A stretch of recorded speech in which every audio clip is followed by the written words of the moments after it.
벌써 6번째입니다. 힘드네요. 이거 실강하는 게 나은데 왜 이런 힘든 일을 저에게 코로나가 준 것 같습니다. 빨리들 극복하시고 건강들을 찾으시고 감염되신 분들은 또 걸리지 않으신 분들은 좀 건강 유의하시고 마음을 편안히 가는 게 되게 중요한 것 같습니다. 별 병 아니고 감기 정도다 이렇게 생각하시면 좋을 것 같아요. 다만 주의는 좀 하시기를 바랍니다. 이제 6번째 양도소득세하고 종합부동산세법 개정사항에 대해서 좀 간단하게 설명을 하겠습니다.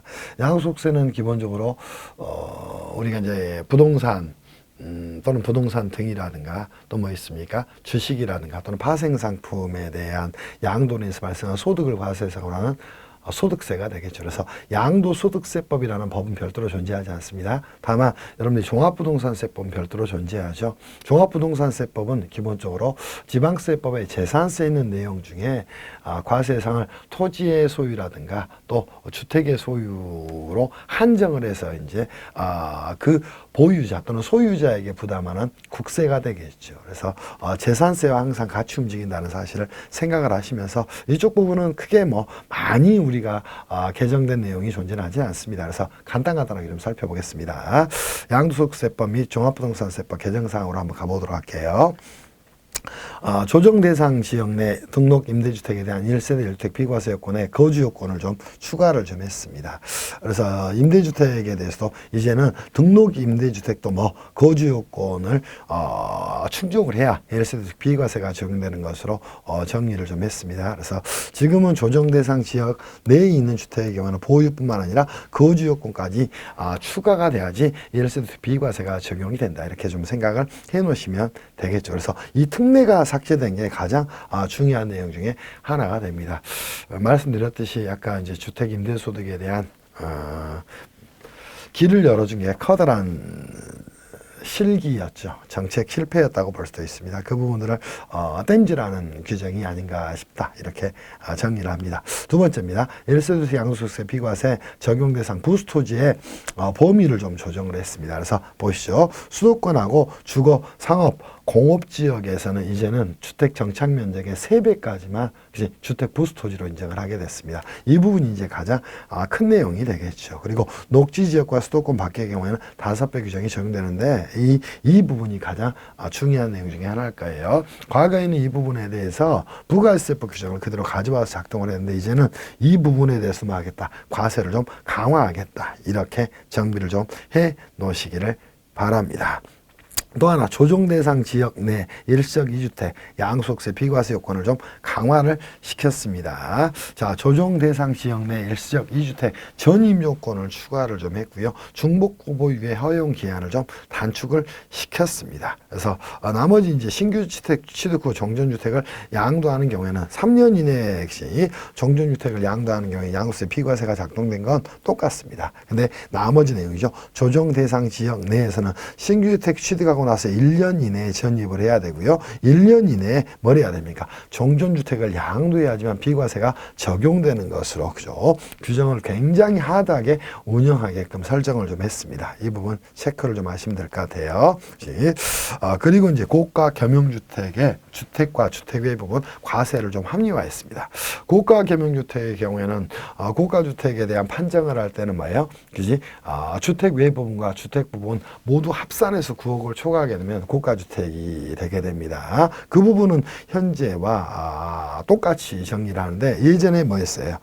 주택 정착면적 부분에 대해서는 이제 안분 계산했죠. 그렇지 않습니다. 이제는 주택 부분만 주택으로 보는 거고요. 혹시 주택의 연면적이 주택 외 부분을 넘더라도 전부를 주택으로 보는 게 아니라 주택 부분에 해당하는 부분만 보는 것으로 정비를 했습니다. 그래서 정확한 안분 계산에 따라서 주택 부분에 해당하는 부분만 주택으로 보고 나머지는 주택이 아닌 것으로 보는 것으로 해서 고가 겸용주택에 대한 과세를 강화를 하기 위한 취지다. 이렇게 좀 정비를 해 놓으시면 될 것 같아요. 그리고 이제 고가 조합원 입주권입니다. 이것도 이제 고가주택 범위에 포함을 시키는 것으로 정리를 했죠. 고가 조합원 입주권을 그지 고급주택의 범위에 고가주택의 범위에서 역시 포함을 좀 시켰다 이렇게 정리를 하시면 될 것 같아요. 그래서 실거래가 9억을 초과하는 조합원 입주권은 이제는 뭐가 됐다? 고가주택 범위에 포함이 되는 것으로 정리가 됐습니다. 그래서 9억 초과분만 과세가 되는 건 당연하지만 조합원 입주권도 어디에 고가주택에 포함되는 것으로 정리를 하시면 될 것 같아요. 이유는 조합원 입주권은 우리가 양도소득세에서는 1주택으로 봅니다. 그렇기 때문에 그 마인드를 가지고 정비를 해 나가시면 될 것 같아요. 이것도 이제 굉장히 중요한 내용 중에 하나다. 이 정도 살펴보시도록 하시고요. 여섯 번째입니다. 상속주택의 1세, 1주택, 양수세, 비과세, 특례 적용 대상을 좀 명확하게 좀 정리를 했습니다. 그래서 우리가 이제 살펴볼 내용 중에 이제 특히 눈여겨볼 만한 내용은 상속주택이 있는 경우에 1세, 1주택, 비과세에 대한 판정 여부가 됩니다. 일반주택과 상속주택이 있는 1세대가 일반주택을 양도하는 경우에는 뭐가 됐어요? 1세대 주택으로 봐서 비과세 판정을 했죠. 그때 이제 주택 수에 적용에 있어서 어떤 문제가 됐냐면 2개 이상의 주택을 상속받은 경우가 문제가 아니라 상속받은 1주택이 재개발, 재건축으로 2주택 이상이 됐어요. 이때는 자, 2주택 이상이 된 경우는 결국은 뭐가 됩니까? 상속받은 주택으로 조합원 입주권을 2개를 받아가지고 그 주택 자체가 2개가 된 경우에는 그 중에 하나의 주택에 대해서만 뭐 하겠다? 비과세를 적용하겠다. 이런 규정이 됩니다. 그래서 이 규정도 굉장히 중요한 내용 중에 하나다. 이렇게 생각을 좀 하시기를 바랍니다. 또 7번도 똑같죠. 조합원 입주권에 대한 1세대 주택, 1세대 일시적 2주택 양도소득세 특례 적용 대상을 좀 추가를 했죠. 똑같습니다. 조합원 입주권은 무조건 무엇이다? 1주택이다. 이렇게 생각하시면서 양도소득세 부분에서 접근을 좀 하시면 될 것 같아요. 그러니까 과거 규정이죠. 조합원 입주권을 소유한 1세대가 1주택을 취득한 후 3년 이내 조합원 입주권을 양도하는 경우에는 양도소득세 비과세를 작동시킨 것 지금과 뭐 똑같은 규정이 되는 겁니다. 그런 부분에서 이제 3년 적용이 예외 규정에서 이 부분 뭐 하나 추가된 거. 근데 그거는 중요한 게 아니라 조합원 입주권은 무조건 양도소득세 계산에서 1주택이다. 이 부분만 좀 명확히 정비를 좀 하시면 될 것 같아요. 그리고 8번째, 장기 임대주택 등에 대한 임대기간 계산의 특례 리모델링 사업을 뭐 추가했다. 이 부분 여러분이 뭐 읽어보시면 될 것 같아요. 그리고 9번째도 뭐 똑같은 내용입니다. 장기 임대주택 등에 대한 양도소득세 과세 특례 감면 신청 시 제출 서류를 간소화시켜 놓은 규정이 좀 존재하죠. 이거는 뭐 읽어보면 되는 것이고 서류에 대해서 너무 하드하게 작동시킬 게 아니죠. 주민등록증도 가능하고 주민등록등본도 가능하고 또 운전면허증도 가능하고 또 등등등도 가능해야 되지 않겠어요? 그렇게 좀 정리하시면 될 것 같아요. 그리고 공동으로 상속받은 조합원 입주권의 소유자 의제 규정을 신설을 했습니다. 그래서 이 규정도 의미 있는 내용인 것 같아요. 공동으로 상속받은 조합원 입주권이 존재를 하게 됩니다. 그때는 뭐예요? 소유자로 의제를 해서 이자들이 1주택을 가지는 것으로 취급해 버리겠다. 그래서 과세를 주택에 대한 과세를 강화하기 위한 취지다. 이 정도 정비하시면 될 것 같습니다. 그리고 다주택자가 11번이죠. 11번째, 장기 보유한 주택에 대해서 양도소득세 중과 한시적 배제를 좀 작동을 시켰습니다. 이거는 언제까지 팔라는 거예요? 올해 2020년 6월 30일까지 양도를 해서 우리 주택 공급이 직접적으로 늘어나는 건 아니지만 주택의 양도를 통해서 일반인들이 주택을 취득할 수 있는 길을 좀 열어놓기 위해서 이런 건데, 문제가 되는 건 이 주택을 취득하려고 해도 금융 제한이 있다 보니까 실제로 우리 일반 서민이라든가 중산층이 취득할 수 있는 길이 막혀 있어요. 그 부분은 정책적인 상당한 고려가 필요할 것처럼 보여요. 너무 몰아간다고 다 되는 건 아닙니다. 그래서 그렇습니다. 그 정도 말씀을 드리겠습니다. 그리고 넘어가시면 부동산과 함께 양도하는 이주권 양도소득세 과세에 대한 내용이죠. 이주권이라는 게 이제 뭔지 아시면 되겠죠. 그린벨트 지역 내에 이제 주택을 가지고 있었어요. 근데 그린벨트 지역 내에 그 주택을 가지고 있는데 거기에 뭐가 됐습니까? 개발제한구역이라고도 이야기하죠. 개발제한구역의 건축물이 존재를 했는데 공익사업의 시행에 따라서 이제 철거가 됐습니다. 그때 허가를 받아서 뭘 하게 돼요? 그죠? 다른 그린벨트 지역 내의 주택을 취득할 수 있는 권리를 받게 되는데 걔를 이주권이라고 이야기합니다. 얘는 기타 소득의 대상이 아니라 실제로는 부동산하고 똑같은 겁니다. 그래서 이 주권의 양도소득에 대해서 이제는 뭐가 된다? 양도소득으로 과세를 하는 것으로 정리를 함으로써 과세 공평을 기하기 위한 취다. 이게 기타 소득이 되지는 않겠지. 그래서 이 부분이 이제 정비가 된 내용이 대표적으로 뭐 있어요. 2018년 개정 내용인가요? 지상권, 지역권의 설정, 대여로 인한 소득. 과거에 기타 소득이었잖아요. 사업소득으로 정비가 됐죠. 그리고 부동산의 이주권에 대한 부분도 이제는 양도소득으로 과세되는 것으로 명확히 좀 정리를 했다. 이렇게 살펴보시면 될 것 같아요. 그리고 양수를 과세하지 않는 이주권의 신고 방법에 대한 규정은 실무적인 부분이니까 여러분들이 살펴보시면 될 것 같고요. 또 부동산 과다법인 내 부동산 비율의 판정 기준을 합리화했는데 한번 읽어보세요. 50%, 80% 등등등이 나와 있을 것인데 이 부분은 추가적인 설명을 하지 않겠습니다. 그리고 15번도 똑같죠. 부동산 과다보유법인의 부동산 등 비율 계산 방식을 좀 조정을 좀 했다. 이 정도 여러분들이 좀 살펴보시면 될 것 같아요. 부동산 등에 포함이 되는 내용이죠. 이제 이 정도 정리하겠습니다. 그리고 이제 우리 부동산 과다보유법인 주식이라든가 특정 주식 A라든가 특정 주식 B를 판단함에 있어서 과점 주제 정의가 우리가 국세기본법과 소득세법의 양도소득세에 대한 규정이 틀렸어요. 달랐다는 겁니다. 차이가 났다는 거예요. 그 부분을 국세기본법 규정과 일치시키도록 정리를 했습니다. 그래서 100분의 50 이상이라는 게 말이 안 되죠. 그래서 초과로 정리를 함으로써 국세기본법과 일치를 좀 시켰다. 이 정도 보시면 되지 않을까 싶어요. 그리고 이제 부담부증여죠. 부담부증여는 어떤 겁니까?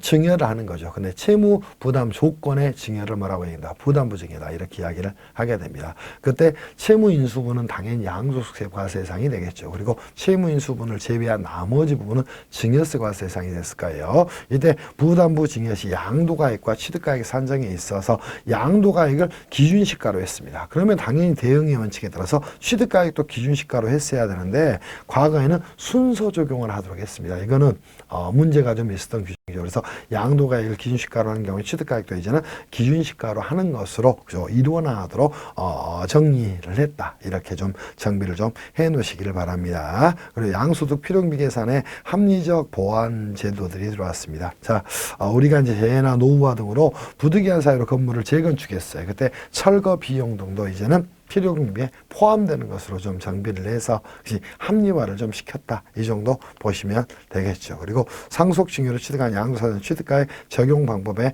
보완을 좀 해놨는데 등등등 정리를 좀 하시면 되고요. 중간에 이제 세무시장 등이 결정 경제한 가액의 내용 그 금액을 시가로 본다. 이 정도 정리하시면 될 것 같아요. 또 부담부증여로 받은 채무액도 상속 증여 자산에 포함을 해서 정리를 하는 것으로 했다. 이 정도 보시면 될 것 같습니다. 그리고 지정지역이죠. 투기지역, 공고일 이전 토지 매매 계약이 체결된 경우에 비삼용 토지 양도소득세 중과 대상에서 제외를 하도록 한 부분들을 한번 읽어보시면 될 것 같아요. 나머지는 다 실무적인 부분인데 땜빵식 규정이기 때문에 여러분들이 깊이 있게 생각하진 마시고요.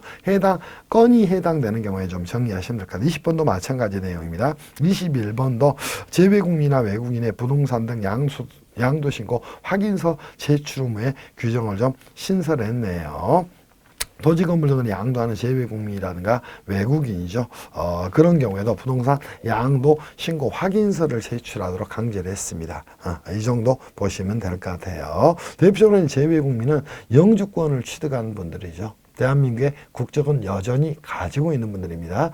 그렇지만 외국의 영주권을 취득한 분들을 우리가 재외동포에 관한 법률에서는 재외국민이라고 이야기를 하게 됩니다. 그 재외국민과 외국인의 경우에도 소유권 이전 등기 시에 부동산 양도신고 확인서를 등기관청에게 제출하도록 강제를 좀 했다. 이거는 부동산 중개를 하시는 분들이 해야 될 업무같이 보여집니다. 그리고 22번도 똑같은 내용이니까 양도신고 확인서 제출 방법에 대한 규정을 좀 더 구체화시켜서 정리해 놓은 내용 중에 하나가 됩니다. 그리고 양도소득세 이제 이거는 확정신고 대상을 명확하게 좀 정리를 했습니다. 당연히 가장 중요한 내용은 뭐가 될까요? 둘 이상의 자산을 양도하는 경우에 양도소득세 비교과세 방식으로 예정신고를 하지 않은 경우에는 당연히 확정신고해야 되겠죠. 조금 더 명확히 했다. 이 정도 보시면 될 것 같고요. 양도가액, 취득가액 추계 결정 경정할 때 감정가액 인정 요건을 좀 완화를 시켰습니다. 그때 기준시가 10억 원 이하인 경우에는 감정평가법인 하나의 감정평가 가액도 뭐로 그죠? 인정을 해주겠다는 거예요. 이거는 10억 이하인데 둘 이상의 감정평가법인의 감정을 받게 되면은 납세자 입장에 비용 부담이 굉장할 겁니다. 그 부분을 완화시켜주기 위한 취지다. 이 정도로 보시면 될 것 같아요. 그리고 증축의 취득원가를 뭐 환산가액으로 신고하는 경우에 가산세 부과를 하는 규정은 충분히 과거에 개정된 내용을 좀 더 보완한 부분이니까 한번 살펴보시도록 하시고요. 또 비교제, 양속세, 비과세, 특례 적용, 배제 대상을 좀 명확히 한 부분들 하시고, 특이한 점 중에 하나는, 우리 양속세에 있어서 요즘 해외 주식 투자 많이 하죠. 양속 기본공제는 어떻게 이루어집니까? 각 호별로 이루어집니다. 그럼 부동산 등이 1호, 주식 등이 2호, 파생 상품이 3호가 됩니다. 그때 이제 국내분하고 국외분이 있다면 과거에는 각각 250만 원씩 공제가 돼서 총 1,500만 원이 공제될 수 있도록 했어요. 근데 이제는 작년에 개정 내용이 뭐예요? 국내 파생 상품과 국외 파생 상품을 구분하지 않고 합해서 250만 원만 공제하는 거예요. 올해 개정된 내용은 국내 주식과 해외 주식을 구분하지 않고 합해서 250만 원만 공제하는 것으로 정비를 했습니다. 그래서 이제는 총 공제 가능 금액이 얼마냐면 1,500에서 1,000만 원 축소가 된 거예요. 그래서 국내 주식과 국외 주식도 구분하지 않고 통산해서 총 250만 원만 공제하고 국내 파생 상품과 국외 파생 상품도 총 250만 원만 공제한다. 이렇게 정리를 좀 해놓으시면 될 것 같습니다. 그 부분이 개정이 됐고요. 그죠? 28번은 실무적 사항이니까 그 정도 좀 정리를 하시도록 하시고 29번도 마찬가지입니다. 이 정도 보도록 하겠습니다. 그리고 양속세, 비과세, KOTC 주식 중소기업 판정 시점을 좀 명확히 했는데 KOTC라는 게 뭐예요? 코리아 오버드 카운터라고 이야기를 하니까 한국금융투자협회가 운영하는 장외 주식시장이 됩니다. 이 부분에 장외 양도를 하게 되면 상장주식의 경우에도 양수 과세 해상이 되잖아요. 그 부분에 대한 내용이니까 한번 여러분들이 살펴보시기를 바랍니다. 그리고 이제 분할이죠. 구조 변경. 분할로 취득한 주식의 취득가액 산정 방법을 명확히 좀 정리를 좀 해줬다. 이 정도 보시도록 하시고요. 종합부동산세 합산 폐지에 임대주택의 임대료 증액 제한 요건을 명확히 좀 정리를 했습니다. 그 말은 임대료를 일정 기준 이상, 즉 5%씩 초과해서 증가를 하게 되면 합산 배제를 적용하지 않겠다는 취지가 됩니다. 그래서 한번 읽어보시면 되지 않을까 싶습니다. 그리고 종합부동산세 합산 배제 대상 명확화. 이것도 똑같은 내용이 되겠죠. 그래서 종합부동산세는 여러분들이 항상 이제 보실 때 지방세법의 재산세하고 같이 보셔야 됩니다. 그래서 그래야지만 이게 정리가 될 수 있는 부분이에요. 그래서 지방세법도 눈여겨 좀 보시기를 바랍니다. 그리고 종합부동산세에 대한 내용이 34번도 합산배제 다가구주택 임대주택 임대등록 요건을 좀 합리화한 거 등등등 정리를 좀 해놓으시면 될 것 같아요. 그래서 이 정도가 양도소득세하고 종합부동산세에 대한 내용인데 가장 큰 거는 문제가 될 만한 사항 중에 이제 가장 큰 거는 1세주택 비과세 요건에 우리가 이제 기본적으로 주택의 이제 지정 지역이죠. 보유 요건이 좀 추가가 됐다. 또 조합원 입주권도 기본적으로 9억 초과가 되게 되면 고가주택 범위에 산정을 해서 전액 비과세하는 게 아니라 9억까지만 비과세하는 거 정리했다. 또 하나 겸용주택에 대해서 상가 부분하고 뭐가 있습니까? 주택 외 부분이죠. 또 주택 부분이 같이 존재하는 경우에는 예전에는 주택 면적이 주택 외 부분 면적보다 보면 전액 토지에 대한 부분은 주택에 포함되는 것으로 정리했는데 이제는 딱 정확히 계산해서 주택 부분만 주택으로 보는 것으로 정리했다. 이 정도가 주된 내용이지 않을까 싶어요. 이 정도로 정리를 하도록 하고요. 잠시 이제 쉬었다가 상속세, 증여세법 좀 보도록 하겠습니다.